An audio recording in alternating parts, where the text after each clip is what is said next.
Ya, como les vuelvo a decir, el módulo de hoy se va a tratar con respecto al tema de investigación de accidentes e incidentes en el trabajo.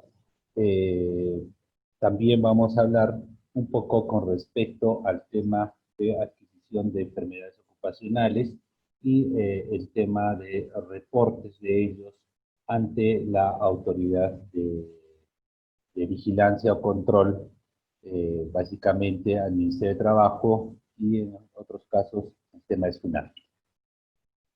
Vamos a hablar también de algunas modificatorias con respecto a algunas incorporaciones de algunas enfermedades ocupacionales dentro de la resolución ministerial, la 480-2008, en la cual determina el listado de algunas enfermedades ocupacionales, ¿no? Como inicio, es importante conocer todos los conceptos básicos que involucran al tema de investigación. Básicamente vamos a hablar de los conceptos que involucran al tema de incidentes, accidentes y adquisición de enfermedades ocupacionales. Como primer concepto, vamos a hablar con respecto a los incidentes, ¿no?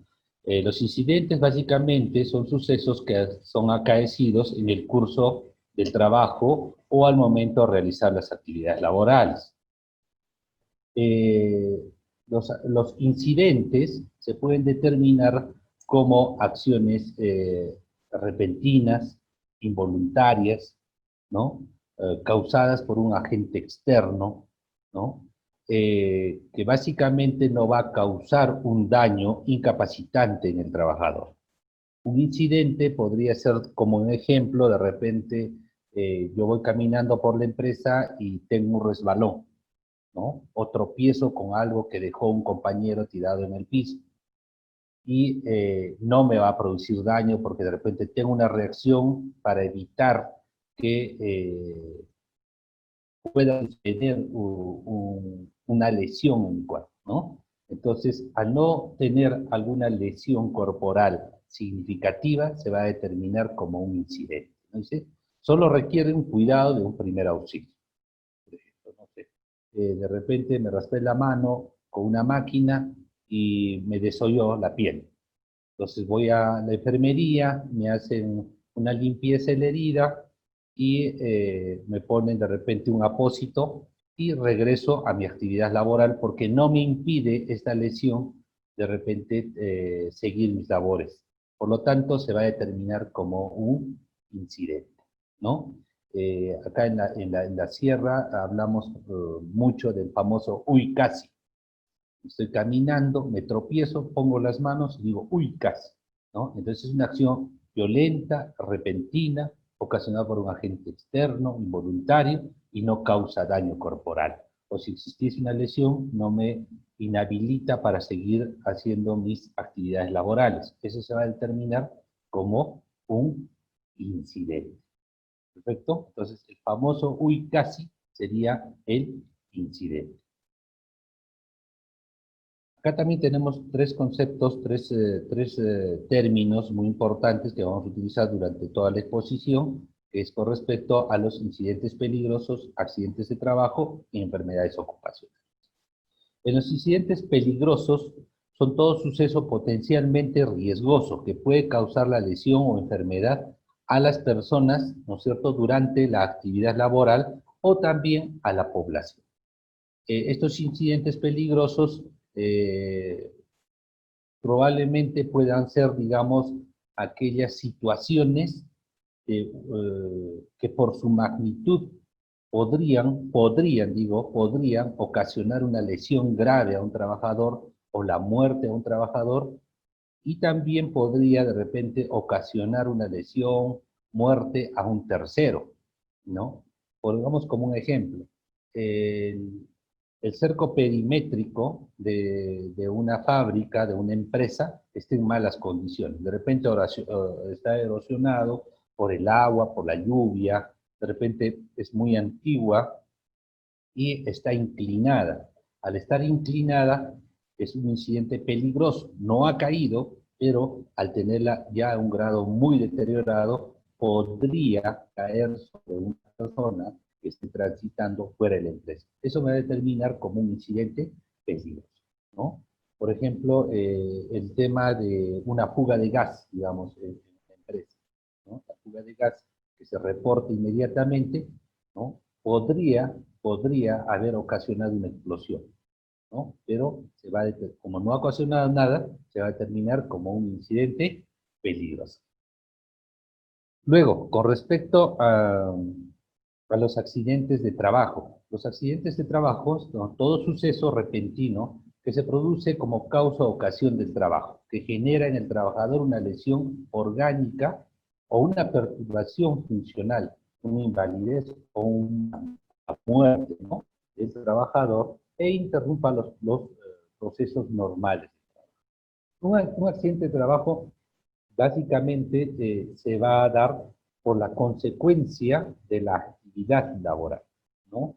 Un accidente de trabajo se puede dar por un acto inseguro del trabajador o se puede dar por una condición insegura de trabajo, ¿no? O la falta, digamos, de formación, la falta de normativas internas, temas de seguridad y salud. Como consecuencia de esta se va a dar un accidente de trabajo. ¿Se considera accidente de trabajo cuándo? Cuando un trabajador está realizando la actividad para la cual ha sido contratado.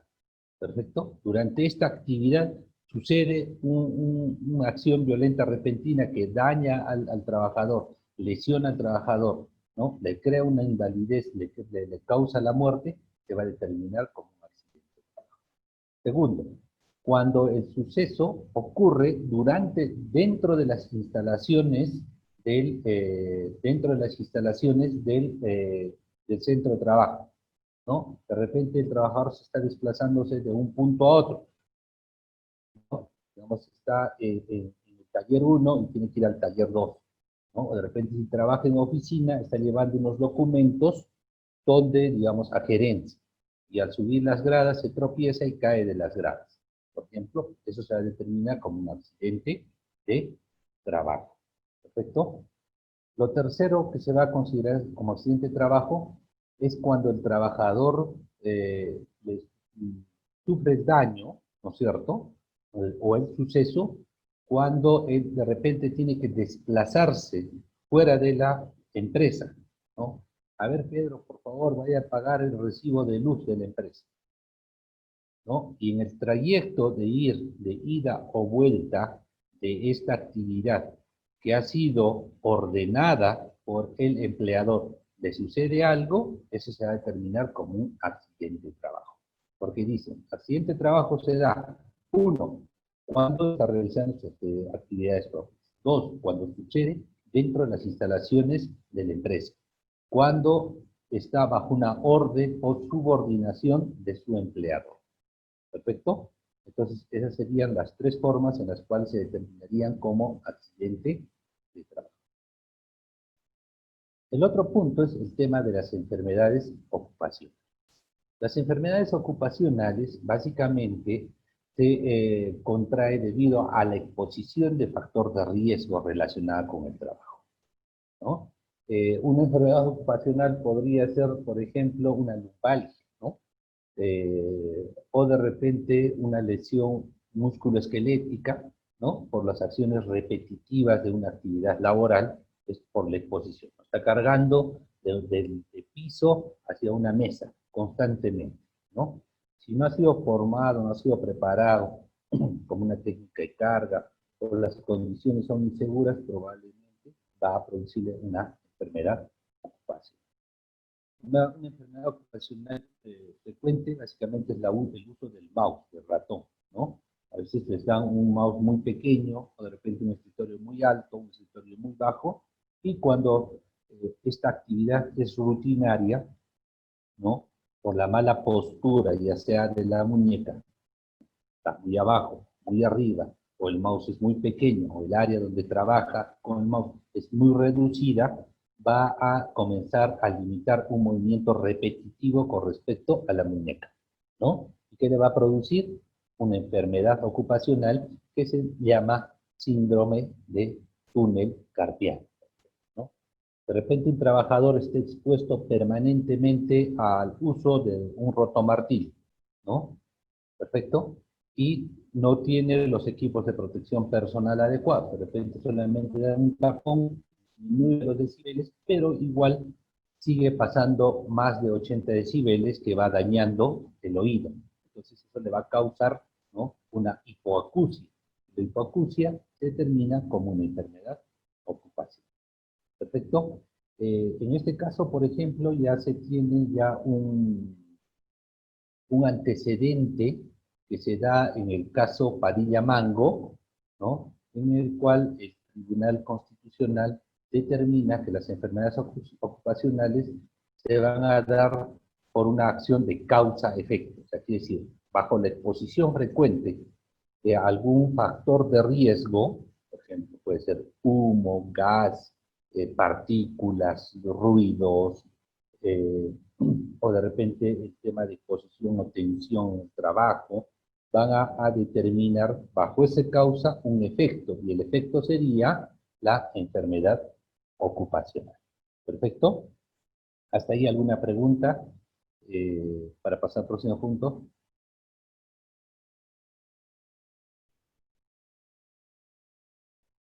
¿Todo está bien?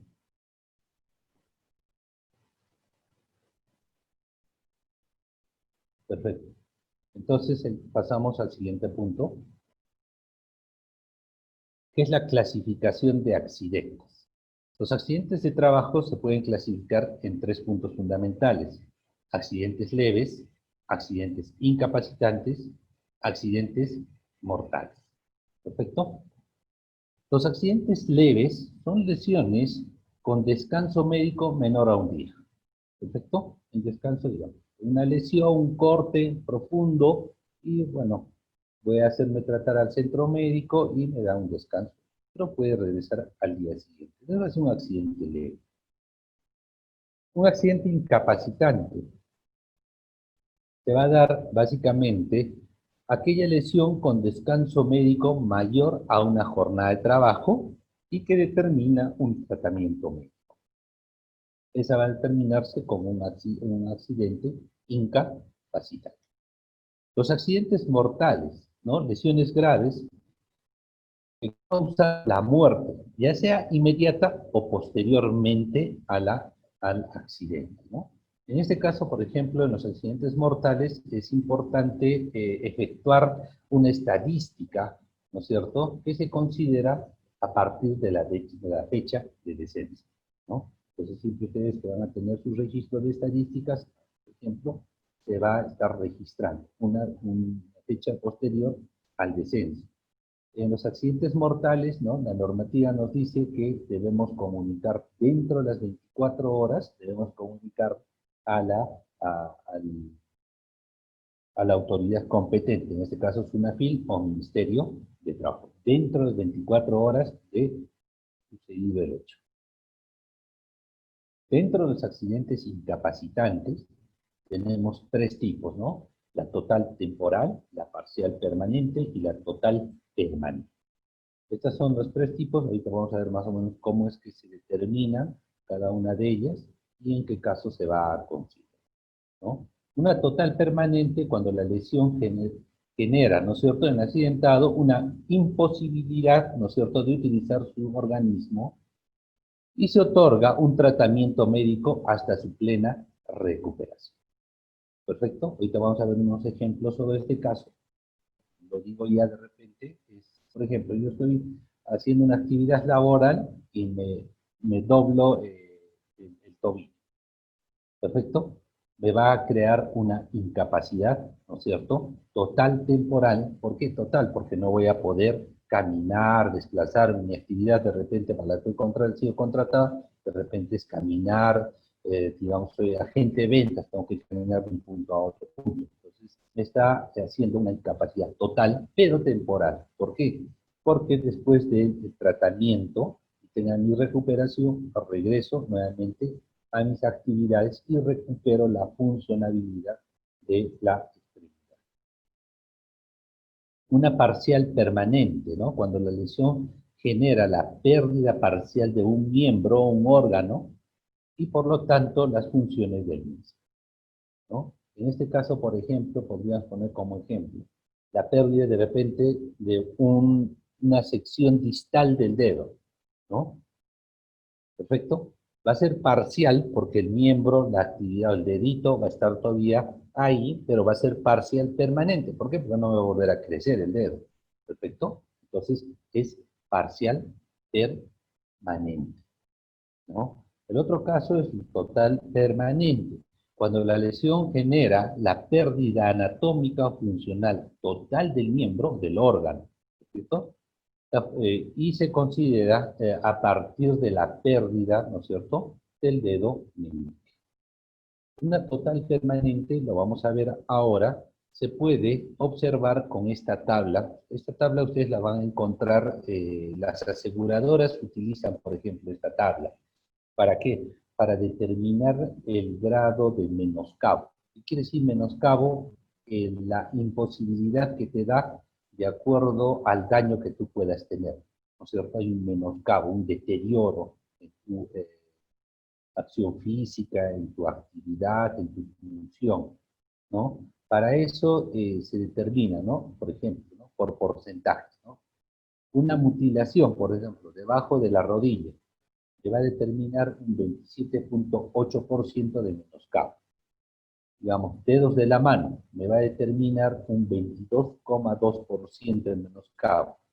Arriba de la rodilla, ¿no? Una mutilación, 12.9%. Debajo de la rodilla, 11.1%.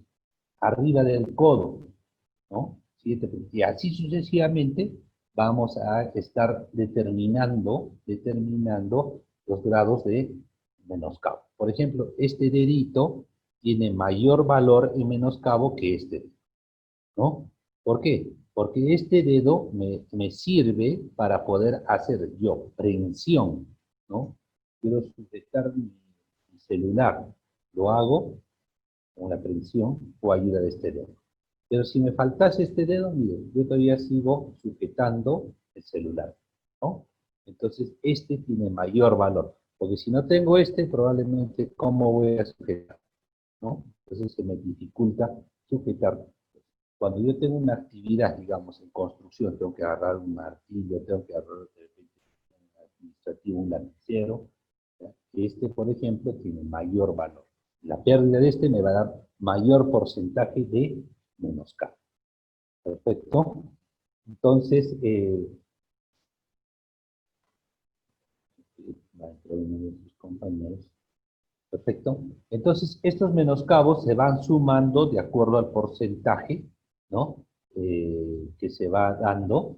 Y lo que vamos a hacer es lo siguiente, ¿no? Es ver si el menoscabo laboral permanente es mayor de 67 grados, no 67%, perdón, 67%, lo que va a pasar es lo siguiente, que se va a determinar como una invalidez permanente.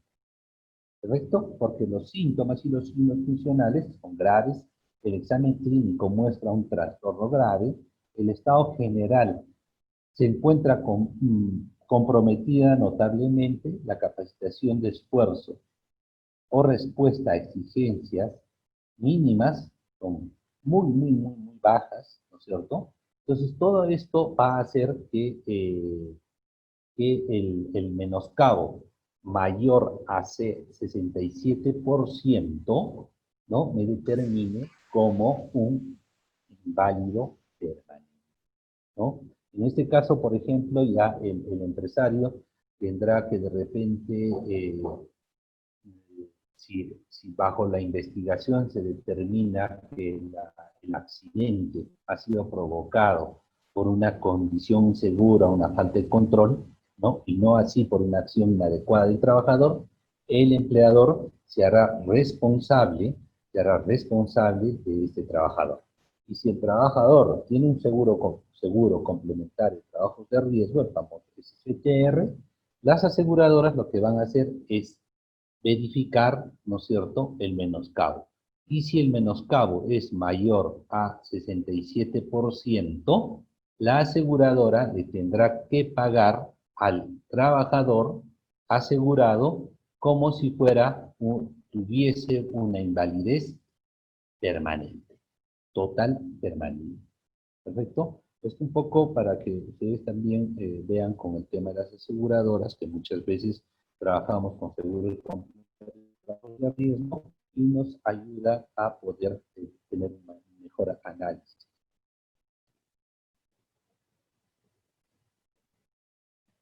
A ver, acá yo voy a preguntar y me va respondiendo, ¿no?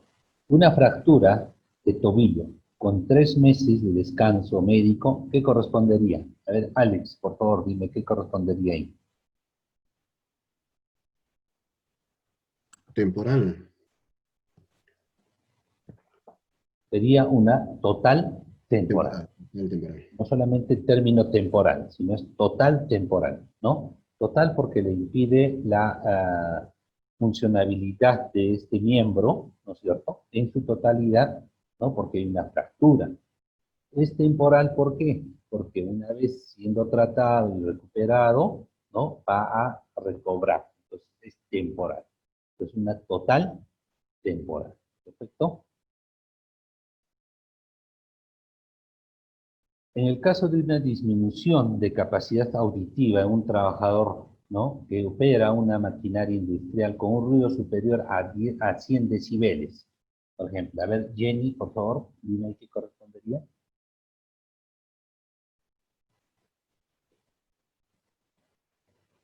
Jenny. Buenas tardes, profesor. Disculpe, sí, acabo de unirme al grupo, tengo unos inconvenientes para asistir, pero sí, ahora ya me estoy conectando. Ya, a ver, Jenny, a ver, dime tú, en un caso de una disminución de capacidad se opera una máquina industrial con un ruido superior a 100 decibeles. ¿Qué se conoce?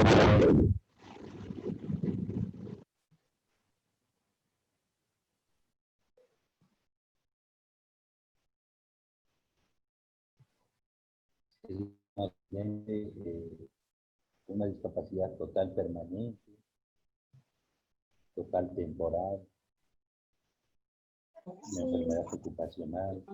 No, sí. A ver, ya. A ver, ayúdame ya.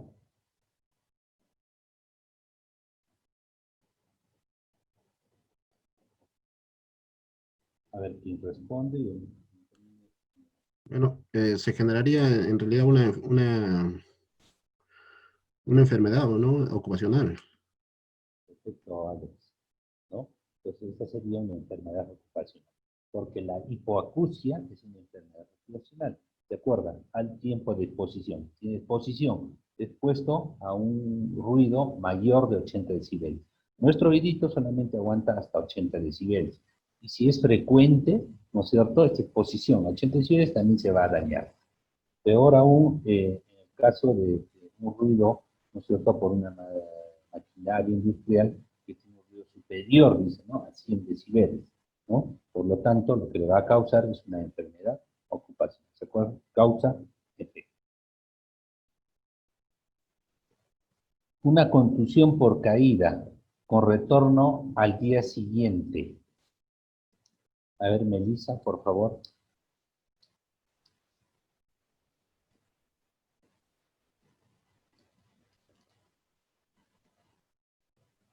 Melissa. Sí, buenas tardes, disculpe, profesor. Bueno, según mi perspectiva sería un accidente total, pero temporal, ¿no? Porque dice que está retornando al trabajo. Sería un accidente leve. ¿Perfecto? ¿Sí? Ya. Entonces, dentro, ya, perfecto, perfecto. A ver. A ver, un resbalón sin daño. Trabajador continúa su labor. ¿Qué podría ser, Bianca, por favor? Es un accidente leve también. Resbalón sin daño. Incidente. Un Incidente. un incidente. Perfecto. Perfecto, porque no hay daño, ¿se acuerdan? ¿No es cierto? Accidente se considera cuando ya hay una lesión, un daño. ¿Perfecto? Pero un incidente es cuando no hay daño. ¿Perfecto? Por ejemplo, en este caso, la secretaria sufre un corte, ¿no es cierto?, con una sutura de 5 profesional. Retorna a la labor, ¿no?, sigue la limpieza y retira los puntos. En este caso, a ver, a Ronald, por favor, ayúdame. Sería un accidente leve, temporal. Perfecto, ¿no? Entonces, un accidente leve. Perfecto. A ver, en este caso, ¿me ayudas? Daphne, ¿me ayudas, por favor? Dice, ¿no? El operador de un equipo de oxicorte se genera una fuga, digamos, de acetileno y se advierte por los trabajadores y se ordena la evacuación del centro de trabajo. En este caso, ¿qué sería, Daphne?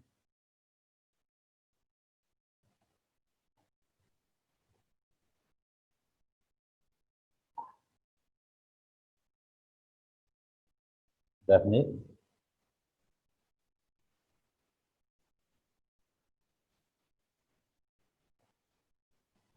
A ver, a los compañeros que estén dejando prendida su sesión y estén haciendo otras cosas, yo voy a reportar a la coordinación para que no se les considere la asistencia en esta charla, ¿no? Daphne Núñez.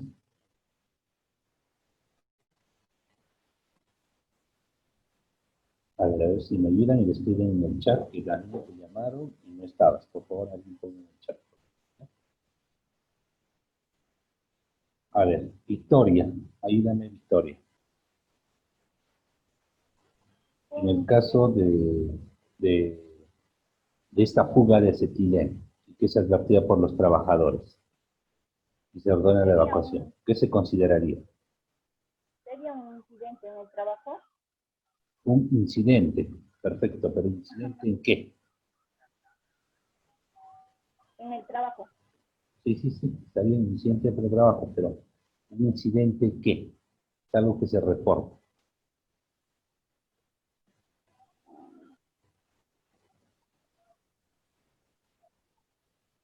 Adriana, a ver, ayúdame, Adriana.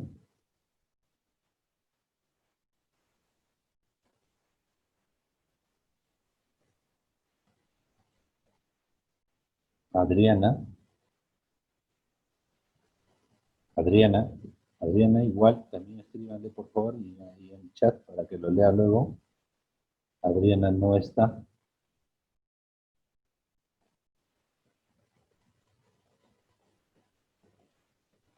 A ver, Alex dice peligroso, pero un incidente peligroso. Perfecto, Alex.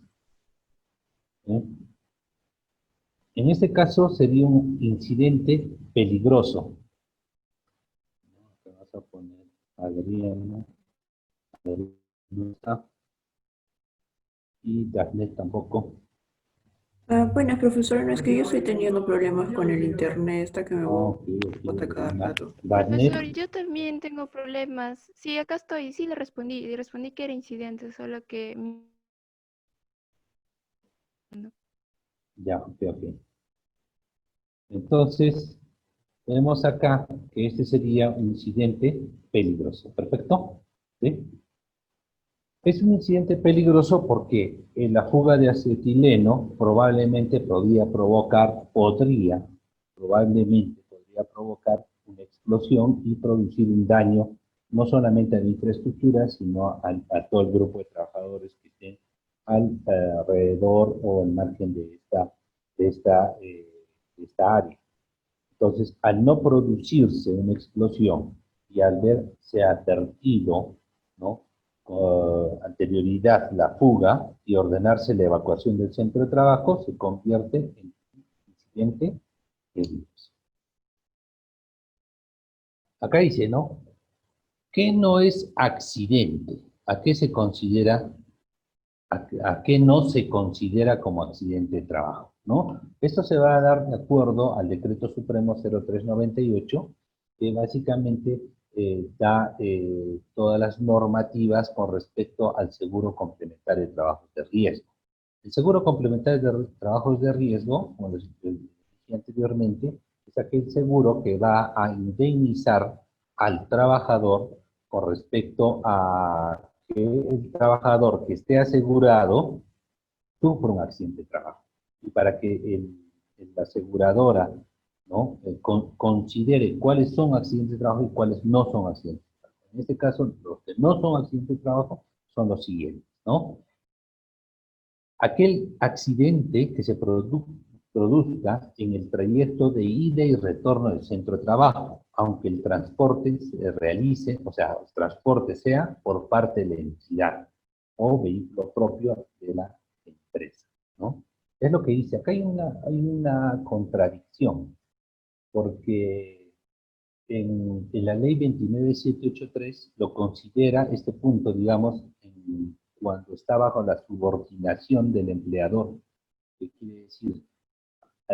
Usted vaya de un punto a otro punto, ¿no es cierto?, a hacer una actividad. Hay una subordinación, un orden, ¿no? En este caso se considera en la ley 29783 como accidente de trabajo.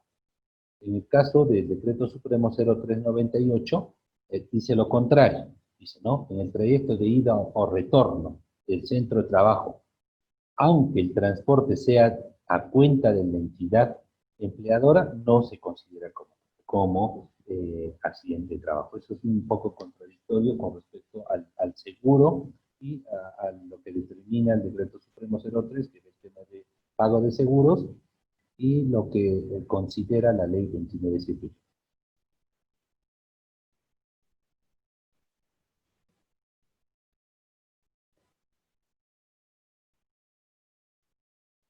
Otro, no se considera como accidente de trabajo cuando es provocado intencionalmente por el propio trabajador, ¿sí?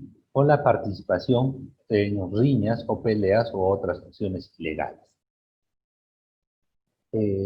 Hubo un caso hace como 3 años en Estados Unidos, de un trabajador cubano, pero ya tenía ya los derechos laborales en Estados Unidos, ¿no? Se ve en una cámara cómo él, él había sido capacitado con esta tabla de menoscabo, ¿no? Y determinaba que si la amputación era por encima del codo, él estaba más o menos con un 67% de menoscabo, por lo tanto iba a ser total permanente, por lo cual el Estado debería darle un subsidio o un sueldo permanentemente para que él pueda trabajar, ¿no? Porque estaba determinado como invalidez permanente. Entonces, este muchacho lo que hace es tratar de meter la máquina, la mano a la máquina de corte intencionalmente para que le ampute el brazo, ¿no? Y donde por encima del codo, para llegar al porcentaje de invalidez permanente, ¿no? Se ve en las cámaras como el muchacho mete la mano, ¿no? Mete la mano y, uno, no consideró nunca que estaba siendo grabado. Dos, no consideró con el nerviosismo y la acción temeraria que hizo el trabajador, y la amputación se dio por debajo del brazo. Dos cosas. Uno, perdió un juicio, tuvo que ser procesado, ¿no? Por tratar de poder de repente engañar al sistema, y aparte se quedó sin brazo, ¿no? Entonces son acciones temerarias que los trabajadores muchas veces toman para poder llegar a tener un seguro permanente, un pago permanente por la invalidez, ¿no? Entonces acá, por eso lo pone claramente dentro del Decreto Supremo 0398, dice, aquel que es provocado intencionalmente por el propio trabajador, ¿no? O participa en riñas o peleas. Una pelea dentro de la actividad, dentro del trabajo, y termina con una fractura, una lesión, una caída que le puede causar la muerte. Dentro de la investigación, por eso es importante la investigación, dentro de la investigación se determinó que la lesión que se produjo dentro del ambiente de trabajo fue ocasionado por una riña, o una pelea, o una acción ilegal. ¿Correcto? En otros casos que se determina, por ejemplo, un accidente de no se determina como accidente de trabajo, es como consecuencia del incumplimiento del trabajador ante una orden escrita, específica impartida por el empleado. A ver, por ejemplo, Alex de Renzo, vaya usted a pagar tal cosa o vaya a hacer unas compras o unas cotizaciones. Vaya usted de acá de la empresa, sale y vaya a hacer, digamos, a una tienda por departamento. No sé, los más conocidos, de repente, Promar, ¿no? Vaya y sí, usted tiene que ir del punto de donde ha sido, donde sale su orden, que es puesto de trabajo, hacia ese lugar. Entonces, si es en la trayectoria, se va a considerar como accidente de trabajo.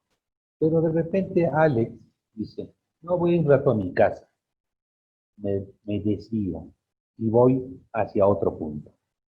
¿Perfecto? Que no sea la trayectoria directa.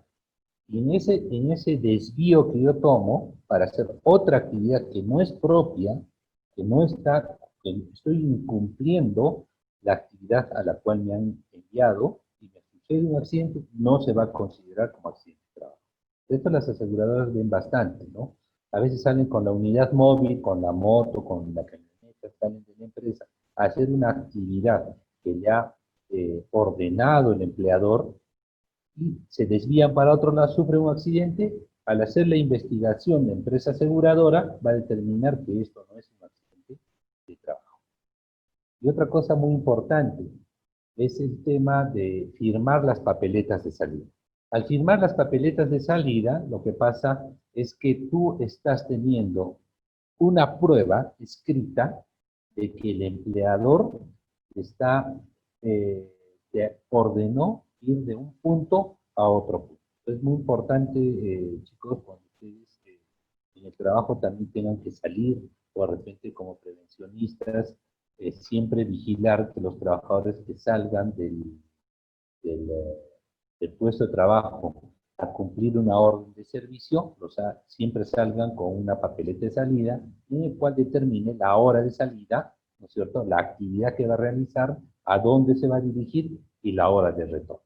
Entonces, esa parte es muy importante para que ustedes puedan también demostrar ante la aseguradora que existe una orden escrita con respecto a la actividad fuera de la empresa. Muchas veces las órdenes son verbales, ¿no?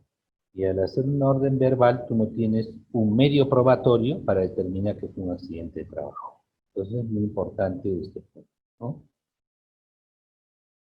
En el caso de actividades recreativas, deportivas, culturales, ¿no? Aunque sea que las haya organizado la empresa, no se van a determinar como accidentes de trabajo. Yo les cuento una experiencia. Yo trabajaba, el año pasado trabajaba con una empresa, que después del almuerzo, todos los trabajadores tenían 1 hora y media para tener un descanso. Entonces, ellos ¿qué hacían? Se iban a la canchita de fútbol que estaba dentro de la empresa y realizaban una actividad deportiva. Como siempre hay el mejor jugador, el que domina a todos y todo lo demás. Ya. A este señor ya le habían los compañeros ya le tenían ya un cierto recelo porque el señor jugaba muy bien. Hasta que un compañero, ya en represalia, de repente al buen juego de este chico, agarra y lo empuja, jugando, ¿no? Ahí choca y lo empuja, ¿no? Y cae sobre el hombro y tiene una fractura clavicular, ¿no? La fractura clavicular. Y ellos, el trabajador denuncia como accidente de trabajo. ¿Correcto? Entonces, ellos aducen que se estaba dirigiendo del comedor, ¿no? El comedor recién estaba yendo a hacer su actividad deportiva y al cruzar un puente muy pequeño hacia la cancha de fútbol, se ha tropezado porque había un cable por ahí suelto, se tropezó y cayó sobre el hombro y él como así, ¿no?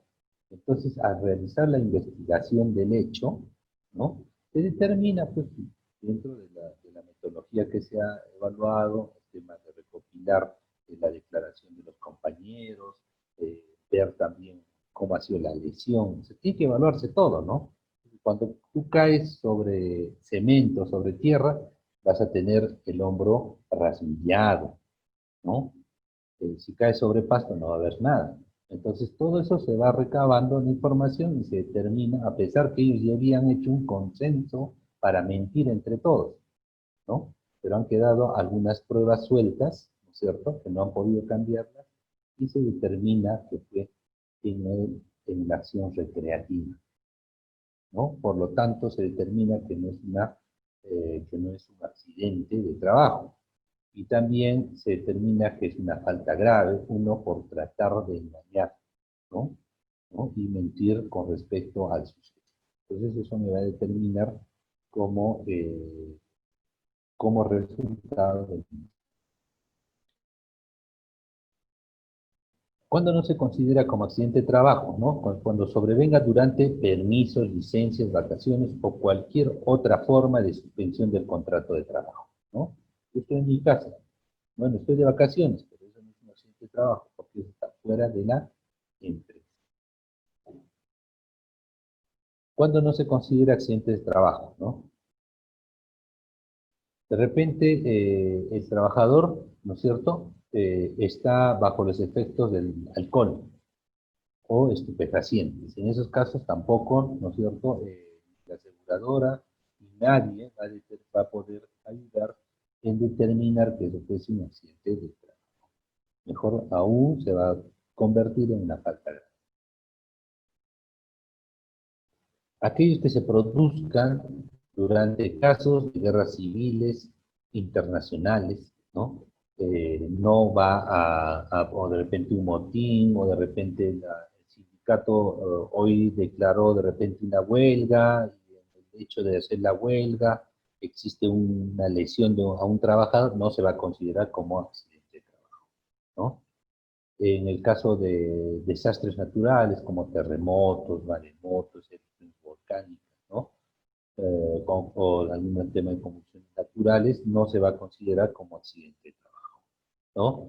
También en el tema en el cual se produzca como consecuencia de una fusión nuclear y todo lo demás, no se va a determinar como un accidente de trabajo. ¿Perfecto? ¿Alguna experiencia está ahí? ¿Quieran contarme?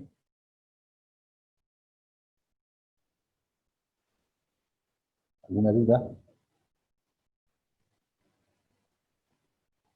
Perfecto, seguimos. Profe, A ver, Ronald, te escucho. disculpe, profe, en este caso quería hacer una consulta. Estaba hablando un poco acerca también de las papeletas de salida. Entonces, yo quería saber si hay un formato que nosotros podemos hacerlo así normalmente, ¿no? O de acuerdo a una normativa que exista, tal vez que norme qué tipo de formato puede salir para este tipo de documento, ¿no? También otro también, aparte de la papeleta de salida, hay otro también que son las papeletas de infracción, ¿no? Eso también de igual manera, como esas papeletas o tienen algún formato específico o nosotros también lo podemos acomodar de acuerdo a nuestro criterio, ¿no? De que haya un formato, de acuerdo a la normativa nacional, no hay un formato. Pero lo que sí es importante es recabar los datos generales. Primero, ¿no es cierto?, lo que voy a ver es el nombre, ¿no es cierto?, o la nombre, o digo, razón social de la empresa. ¿Perfecto? Empresa, constructora, tal, empresa administrativa, tal, tal, tal. ¿Perfecto? El nombre que identifique en la papeleta de salida, identifique la empresa. ¿Perfecto? ¿Sí? O la institución a la cual pertenece. ¿Correcto? Lo segundo tiene que ver en el tema quién autoriza y a quién se autoriza. ¿Correcto? O sea, quién está autorizando y a quién se está autorizando. 2. La hora de salida y la hora de retorno. 3. El origen y destino. ¿Perfecto? y la fecha. Y el cuadrante para la firma de el que autoriza y el autorizado. ¿Correcto? Entonces, eso en una papeleta de salida es muy importante, ¿no? Con esos datos yo estoy consignando quién me autorizó para ver el tema de subordinación. ¿Correcto? Si era mi jefe, no era mi jefe. ¿Correcto? El horario de salida y el horario de retorno. El origen y destino para saber cuál es la trayectoria. ¿Correcto? La firma, ¿por qué? Porque es una declaración escrita, ¿no? Perfecto, en la cual las dos partes están de acuerdo. La fecha para determinar exactamente la fecha, ¿no? Y el día, ¿cierto? En el cual se produjo este permiso, y el tema del rotulado de la empresa, ¿no? Para saber a qué empresa. Entonces esos puntos son muy importantes, ¿no? Disculpe, una consulta. Como estamos hablando un poco de las papeletas de salida, en este caso nosotros somos responsables de seguridad y salud en el trabajo dentro de un trabajo, ¿no? Entonces, en todo caso, si otra persona autoriza la salida y nosotros no estamos enterados y pasa algún accidente, en este caso, ¿qué culpa nos vendría a nosotros? O podríamos decir que no estaba autorizado por el área de seguridad, ¿no? Es que bien es cierto que no todo siempre va a ser autorizado por el área de seguridad, ¿no? Pero imagínate que el gerente pida a un subalterno ir a hacer una actividad, no siempre tenga que pasar por área de seguridad. Perfecto.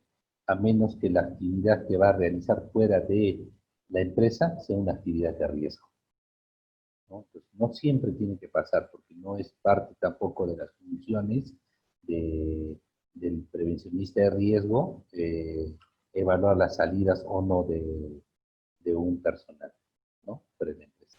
A menos que la actividad que va a realizar sea una actividad de riesgo, ¿no? Entonces, no creo que esté dentro de las funciones autorizar todas. ¿Perfecto? De repente, no sé, pues va a salir, digamos, a una actividad de repente que le va a llevar tiempo, de repente por el tema de la ruta o la unidad móvil que va a utilizar, no lo sé. Pero para cada actividad, imagínate, sería, pues, hay empresas muy, muy grandes donde tienen 1000 trabajadores, 500 trabajadores. El tema acá es poner quién autoriza, ¿perfecto? Y quién es el autorizado. Eso es mucho más importante. Pero si fuese una actividad de riesgo, sí podría pasar por el área de seguridad.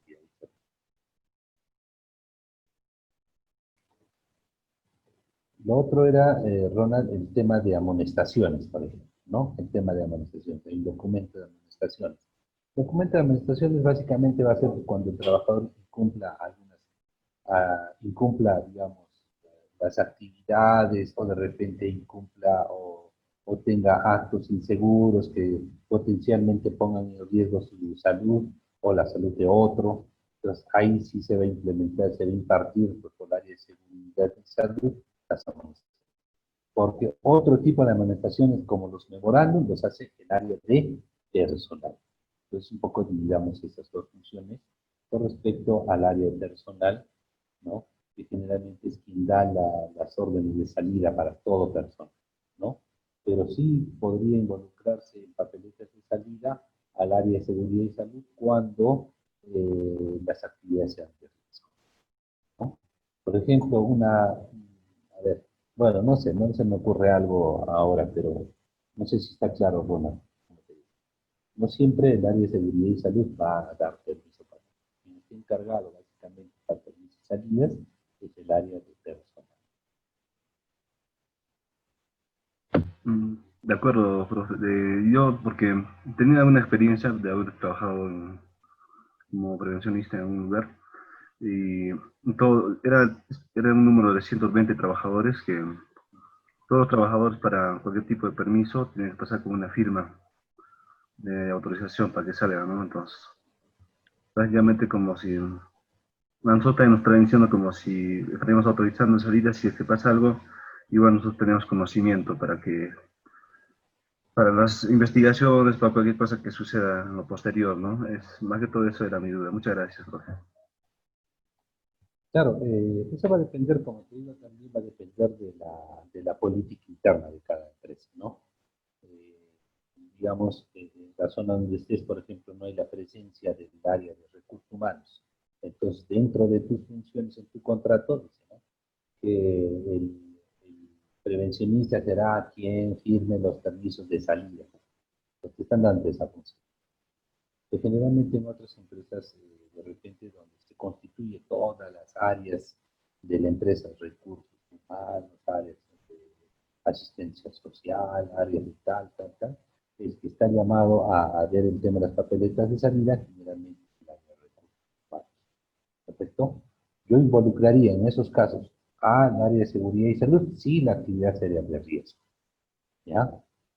Perfecto. ¿Para qué? Para que también, por ejemplo, no sé, voy a hacer transporte de maquinaria de un punto a otro punto. Es un transporte salida. Yo quiero una orden de salida. Perfecto. O voy a hacer supervisión de, digamos, de, no sé, de un trabajo en redes eléctricas de compañías de una supervisión de salida. Entonces, ahí sí, ¿no? El área de seguridad firma porque es actividad de riesgo, ¿no? Yo lo vería así, pero eso va a depender también cómo esté organizada la empresa. Pero ya te dije más o menos lo que debe constituir una papeleta de salida es, uno, la identificación de la empresa, quién autoriza, quién es el autorizado, hora y fecha de salida, hora de salida, de retorno, origen, destino. Con esto yo ya puedo presentar fácilmente a una aseguradora, porque cuando no hay papel de salida, probablemente la aseguradora no. Perfecto, Ronald. Entonces seguimos con el siguiente punto, el tema de Ingeniero, normativa nacional. ingeniero, Dime, Alex. con lo que acaba de referir Ronald, de acuerdo a lo que eran las papeletas de infracción, que en la situación que estamos viviendo ahorita de lo que es el COVID, el contagio, ahora el mal uso o el no uso o uso incorrecto de mascarillas o no cumplir el distanciamiento, eh, se puede amonestar con esas infracciones al personal de repente porque quede eh, un, algo escrito, por decir, a las personas. Claro que sí, estamos hablando de la exposición de un riesgo significativo, ¿no? Eh, ya yo creo que hablamos de esto en la anterior clase. Si bien es cierto, el Estado no ha reprimido o suprimido el derecho constitucional al trabajo, solamente ha reprimido el tránsito y la inviolabilidad de domicilio, pero el trabajo no. ¿Por qué es que se ha suspendido las actividades laborales? Porque estamos expuestos ante un riesgo significativo, que ahora es el tema del virus del COVID. ¿Correcto? Entonces, si yo tengo formado, al iniciar mis actividades laborales, yo a mi personal le formo sobre el correcto uso de la mascarilla, si yo le formo con respecto a la importancia del distanciamiento social, ¿no? Yo le formo ante todas las medidas preventivas para evitar no solamente el contagio, sino la difusión y transporte del virus, ¿no? Yo le formo, ojo, yo le formo. Yo si puedo amonestar a este trabajador por una exposición al riesgo y al peligro, ¿no?, a sus compañeros. Entonces, incluso si es reiterativo, yo puedo determinar hasta el destino del trabajador, ¿no? Entonces, como tú dices, Alex, en modo probatorio, darles algo escrito, por ejemplo, ¿no? Pero si yo no le he formado, yo no le he comunicado cómo se utiliza adecuadamente la mascarilla, si yo no le he formado con respecto al tema del distanciamiento, yo no podría llamar la atención. ¿Perfecto? Entonces, por eso es importante el registro de capacitaciones. En este caso, las capacitaciones, por ejemplo, están haciendo virtualmente, ¿no? Entonces, en este caso, por ejemplo, yo acá en un momento, yo voy a tomar un registro, voy a hacer un screen en la pantalla, y este es mi registro de capacitación. Los que estén ahí, ¿no?, y a los que pregunté y me contestaron, van a estar dentro del registro de capacitaciones. Al que no me contestó, voy a poner como ausente. ¿Perfecto? Y en este caso ya estaríamos en el trabajo y lo pongo como ausente. Y que dice la norma de seguridad y salud en el trabajo, dentro de las obligaciones del trabajador, es participar activamente en temas de seguridad. Una de ellas es la capacitación, o la parte formal. Entonces, para yo amonestar, como tú dices, Alex, es importante siempre tener el registro de capacitación. Ese personal que capacita. Porque si no lo has capacitado, es difícil que le llamen. Si le pongas una papeleta de administración, si el área de recursos humanos le da un memorándum, no lo sabe. Perfecto, pero sí es muy, muy importante. Aparte que dentro de la actividad de los prevencionistas está el tema de la vigilancia, ¿no? El tema de seguridad y salud, ¿no? Y ante el tema del COVID, pues, imagínense, mucho más estricto debe ser por este.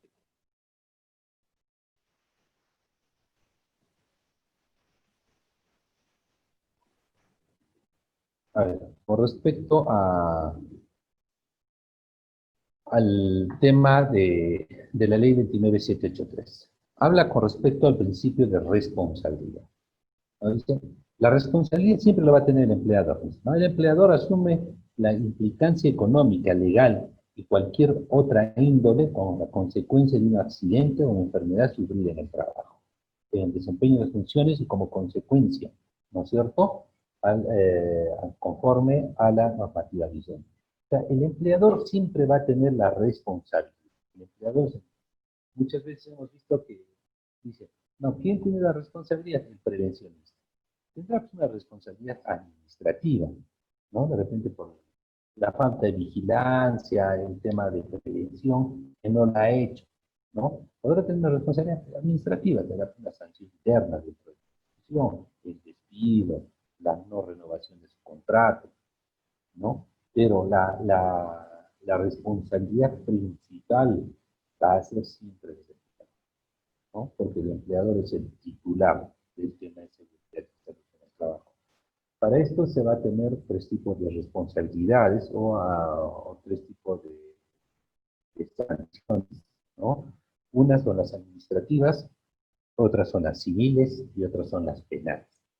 Las administrativas básicamente las va a ver ¿cómo se llama? Las va a ver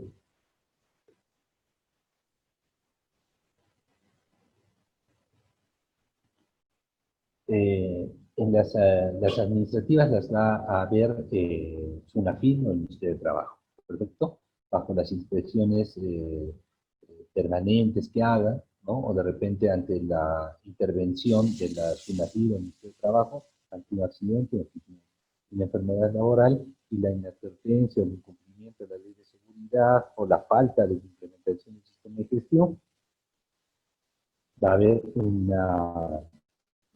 puede ser hasta la paralización de la actividad o también puede ser unas multas, ¿no?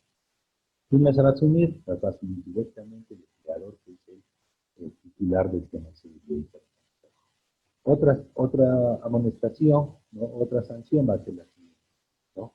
Con respecto al tema civil, ya esto se va a ver en el Poder Judicial, en el cual va a determinar, les mostré ya el tema de menoscabo, ¿no es cierto? Va a determinar si es temporal, si es permanente, la incapacidad, todo eso va a determinar cuánto de dinero debe retribuir como indemnización del empleador.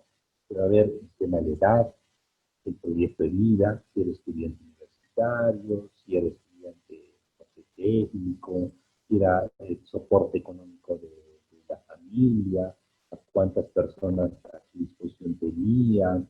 Toda esa proyección de vida también se va a calcular, ¿no? La edad del trabajador.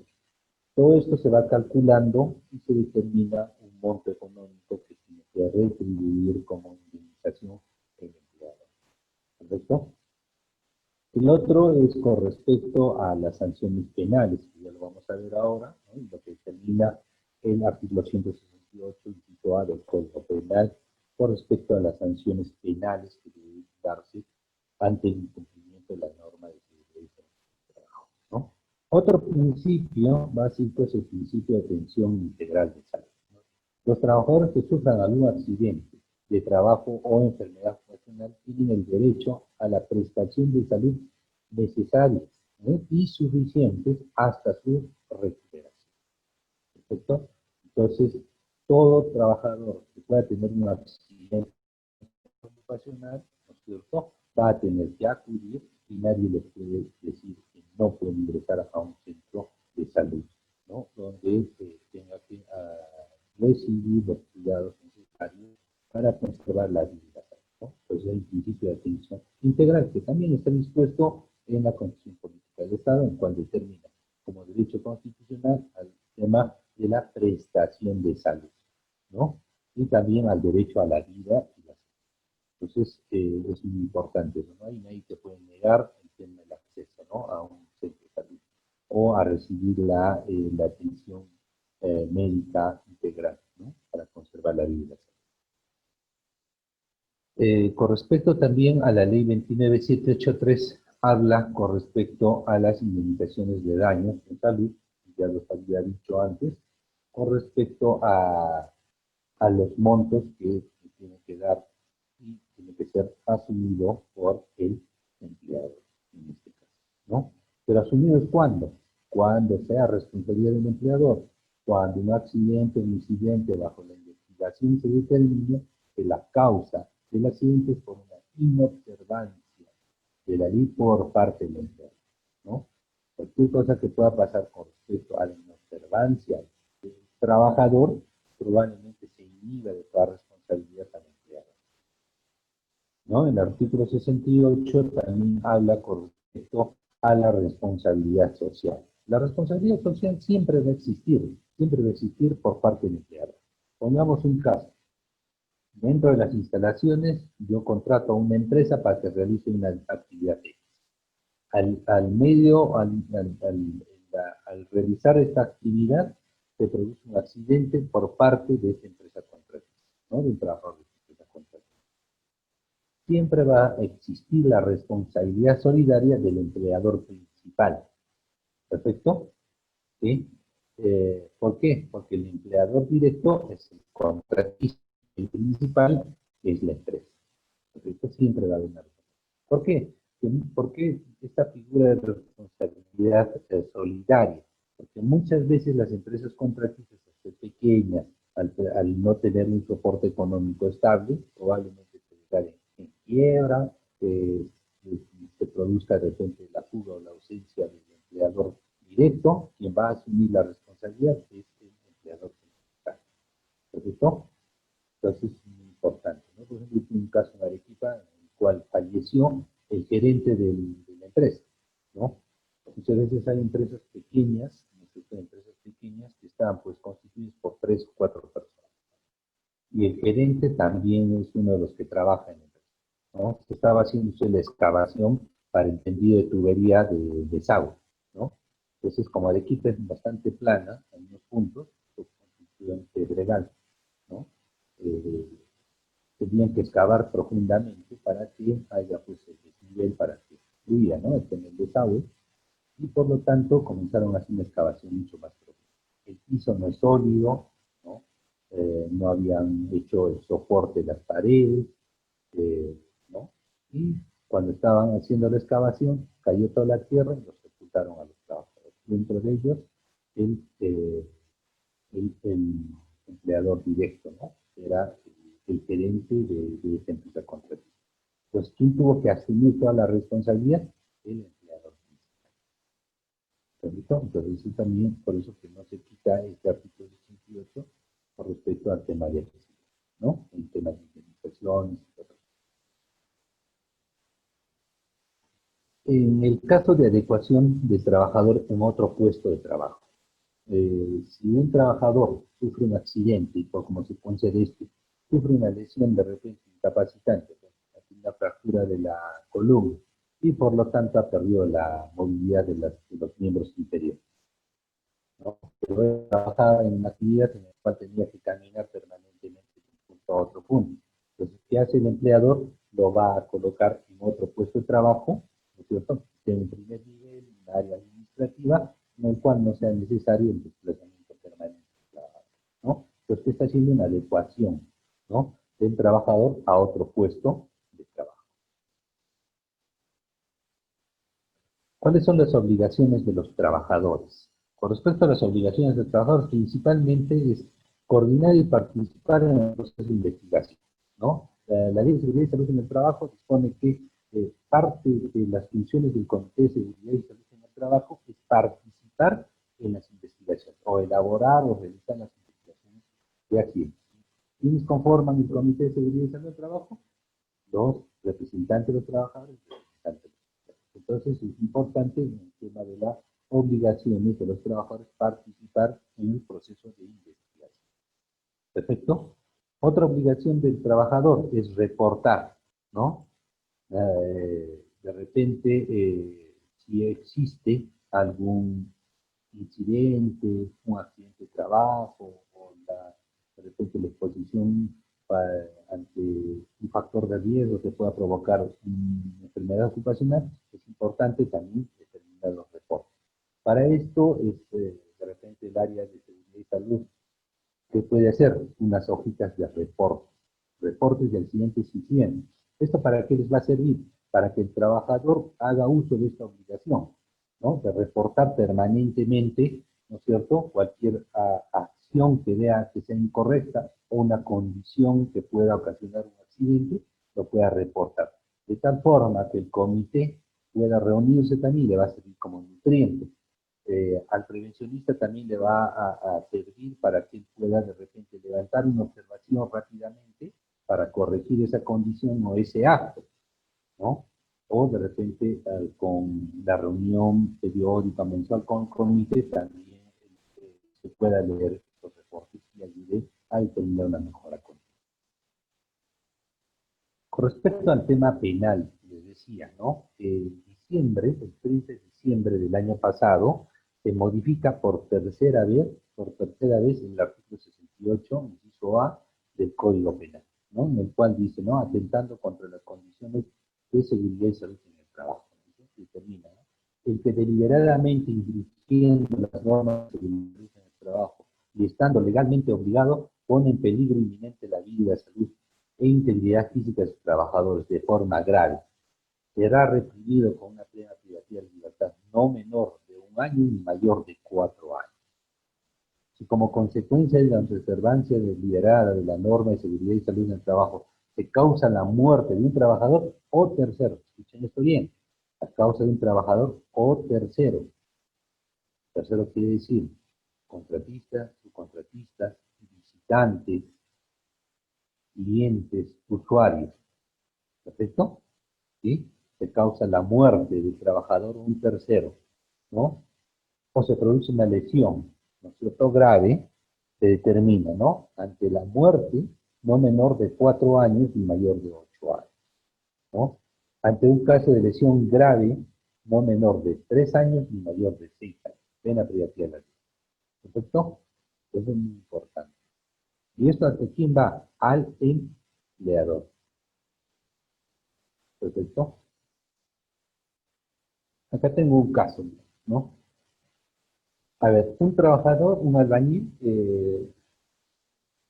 en la actividad normal de trabajo, él tuvo un tropiezo y tuvo una lesión en el tobillo. Pero él no ha informado, ¿no?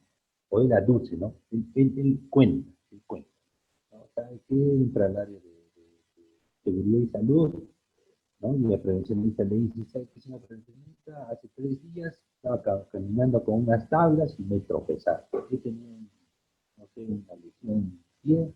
En ese momento no me dolió mucho, pensé que se iba a pasar. Me he puesto unas flotaciones, me tomó unos analgésicos, pero ahora en el tercer día y se ha hinchado y me está doliendo mucho, ¿no? Entonces, a ver, ¿ustedes qué creerían que se podría hacer? ¿Se reporta como accidente de trabajo? ¿Es necesario realizar una investigación? ¿O se toma directamente las acciones de mejora continua?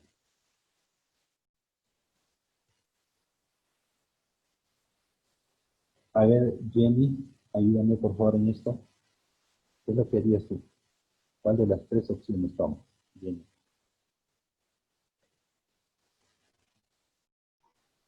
Buenas buenas tardes, profesor. Realizaría la última opción, una mejora continua. Una mejora continua. ¿Perfecto? Ya. A ver, Melissa.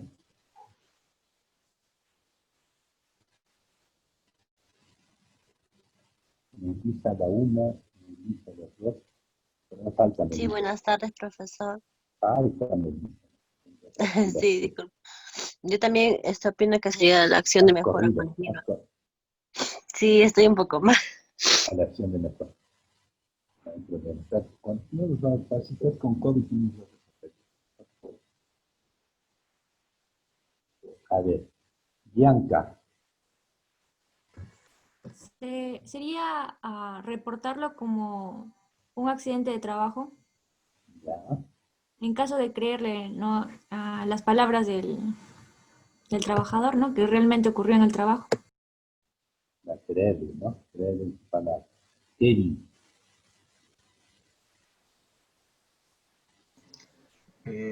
También lo reportaría como un accidente de trabajo. Reportaría con las teorías también. Victoria.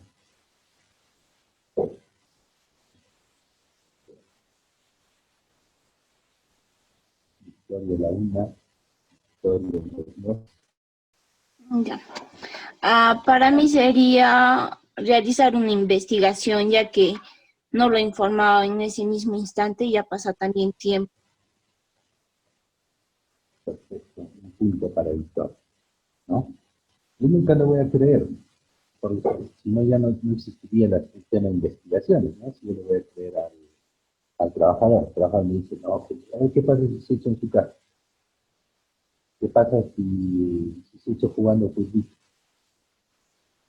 ¿Me cuenta? Entonces lo que se tiene que hacer en este caso es realizar la investigación. ¿Correcto? Una vez realizada la investigación, ¿qué voy a hacer? Con las conclusiones, ahí recién lo voy a reportar como accidente de trabajo. Y voy a determinar las mejoras continuas. ¿Correcto? Y es por una condición insegura dentro de mi investigación, determino por una condición insegura, que voy a determinar, ¿no es cierto?, qué mejoras a esa infraestructura, a ese equipamiento, a esa área de trabajo la voy a realizar. ¿Cómo mejorar? De repente, dentro de la investigación me salta que es un acto inseguro del señor, ¿no? Ha llevado de repente maderas, pero le he evitado visualizar el área de tránsito. Entonces, ¿qué es lo que tengo que hacer? Trabajar con, hacerle una reinducción. ¿Listo?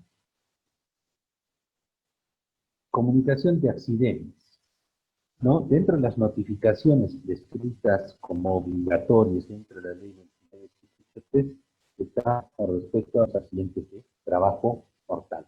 Cuando exista un accidente de trabajo mortal, un accidente mortal, lo que debemos hacer nosotros es comunicar al Ministerio de Trabajo SUNAFIL inmediatamente. ¿Correcto? Inmediatamente, ¿qué quiere decir? Dentro de las 24 horas de sucedido el hecho. Lo otro que debo reportar son los incidentes peligrosos que ponen en riesgo la vida y la salud física de los trabajadores o la población. Esta parte de reportar los incidentes peligrosos, yo preferiría antes de reportarlas, corregir, ¿no? Inmediatamente. No voy a reportar para decir, oye, mi fábrica está viendo esto, un poco contraproducente, ¿no? Porque si lo advierto, lo corrijo, ya no existe incidente peligroso. A menos que sea un incidente peligroso, por ejemplo, no sé, una explosión, ¿no? Que no ha causado daño, pero sí causa materiales, ¿no? Entonces sí tendría que reportarlo para ver la investigación por qué causa ha sido la explosión, por ejemplo, ¿no? Pero lo que yo pueda solucionar, la solución, ¿no? Perfecto. También sí están obligados a reportar al Ministerio de Trabajo SUNAFIL, los centros médicos asistenciales, ¿no? Cuando por primera vez, ¿no es cierto?, tiene un paciente, digamos, de un accidente de trabajo, una enfermedad ocupacional, tendrán que notificar al Ministerio de Trabajo, ¿no? Y estas notificaciones se van a determinar de acuerdo al Decreto Supremo 012-2014 TR, en el cual determina, ¿no?, 3 tipos de accidentes: accidentes mortales, accidentes peligrosos, y en estos se va a determinar, en este primero, quién va a comunicar accidentes mortales y accidentes peligrosos que les decía, el empleador. ¿Cuál es el medio de reporte? El sistema informático, ¿no es cierto?, de accidentes de trabajo, accidentes peligrosos, enfermedades ocupacionales, del portal institucional del Ministerio de Trabajo, ¿no? Por ese medio, ¿a quién va a reportar? El Ministerio de Trabajo Financiero. ¿Con qué formato? Por el formulario 01, ¿ya? Ustedes ya ingresan al sistema y les va a votar ya este formulario, ¿no? Les va a pedir, así como ingresan a la SUNAT, les va a pedir su RUT, ¿no?, y sus claves. Le va a poder abrir el formulario 1 para poder reportar, ¿no? ¿Dentro de cuánto? Dentro de las 24 horas de el accidente. El tema asistencial, ¿no? Accidentes de trabajo. En los accidentes de trabajo, ¿quién va a comunicar? El médico asistencial, ¿no? Utilizando igual el mismo sistema informático en la plataforma institucional del Ministerio de Trabajo, ¿no? ¿Y qué formulario va a utilizar? Va a utilizar formulario, ¿no? En el caso de accidentes de trabajo, la comunicación va a ser hasta el último día hábil del siguiente mes. Hasta ahí va a tener el tiempo suficiente para poder reportar el centro médico mediante el médico asistencial. En el tema de enfermedades profesionales, ocupacionales, ¿quién reporta? Igual el médico asistencial, por medio también de la plataforma institucional, del MINSA, del BIO de MINTRA, y aquí nos reporta al Ministerio de Trabajo, también utilizando el formulario número 2. Esto se va como plazo de entrega, va a ser los 5 primeros días hábiles de conocido el diagnóstico. ¿Listo? De conocido el diagnóstico, los 5 días hábiles para poder, ¿cómo se llama?, a reportar la existencia de una enfermedad ocupacional. Dice, ¿no? Y digamos, yo tengo que hacer las notificaciones, pero no tengo internet. ¿Cómo es el plazo? ¿Perfecto? En el tema de comunicación de enfermedades profesionales o accidentes de trabajo no mortales, con la exhibición de su registro de enfermedades ocupacionales o accidentes de trabajo al inspector de trabajo es suficiente. ¿Sí? Los que sí tengo que reportarlos sí o sí, sea de forma presencial, de forma digital, tienen que ser los accidentes mortales y accidentes peligrosos. ¿Perfecto? Por enfermedades profesionales, yo dentro de mi investigación y tengo mi registro de accidentes y enfermedades profesionales, ahí lo tengo registrado, no hay ningún problema. Si he tenido un accidente, hago mi investigación y luego lo registro, ¿no es cierto? No hay ningún problema. Viene el inspector, yo le muestro y ya cumplo con la norma. Dentro de la ley 29783, a nosotros nos piden un sinnúmero de registros, ¿no? Que son una forma de poder almacenar la información de el trabajo que yo voy realizando como prevencionista, o el trabajo que va trabajando, ejecutando el Comité de Seguridad y Salud del Trabajo, y también le sirve para el empleador poder demostrar la mejora continua. Dentro de estos registros tenemos el registro de capacitaciones, el registro de autoridades internas, el registro de equipos de protección personal, el registro de inspecciones internas, el tema de registro de accidentes, incidentes, enfermedades ocupacionales, el registro de monitoreo de agentes físicos, químicos y biológicos, el de estadística y el de examen médicos ocupacionales, ¿no? Por ejemplo, en este momento, en esta cultura que estamos viviendo, yo voy a utilizar 2 registros, bueno, es más, 3 registros. Registro de capacitación, ¿no? Para de repente capacitar al personal con respecto al tema del cuidado ante la infección del COVID. ¿Correcto? Todos los cuidados y medidas preventivas. Le da una charla, digamos, del plan para vigilancia y prevención y control del COVID. Entonces, utilizo mi registro de capacitación. También puedo utilizar el registro de equipos de protección personal, ¿no? Yo estoy dotándole, digamos, de mascarillas. Utilizo mi Ahora, el registro de monitoreo. El registro de monitoreo de agentes físicos, químicos y biológicos. En este caso, es biológico, ¿no? El tema de medición, digamos, de ventilación y cambio cíclico del aire. Entonces, un monitoreo, ¿no? Para evitar la concentración o mayor carga viral en el área de trabajo, ¿no? Y el otro que podría utilizar es el registro de exámenes médicos ocupacionales. ¿Por qué? De acuerdo a la resolución ministerial la 239, se dispone que dentro del punto 7 de vigilancia se determina para el reingreso o retorno al trabajo, todos los trabajadores deben someterse a un descarte de COVID, por ejemplo. Entonces va a ir al registro de exámenes médicos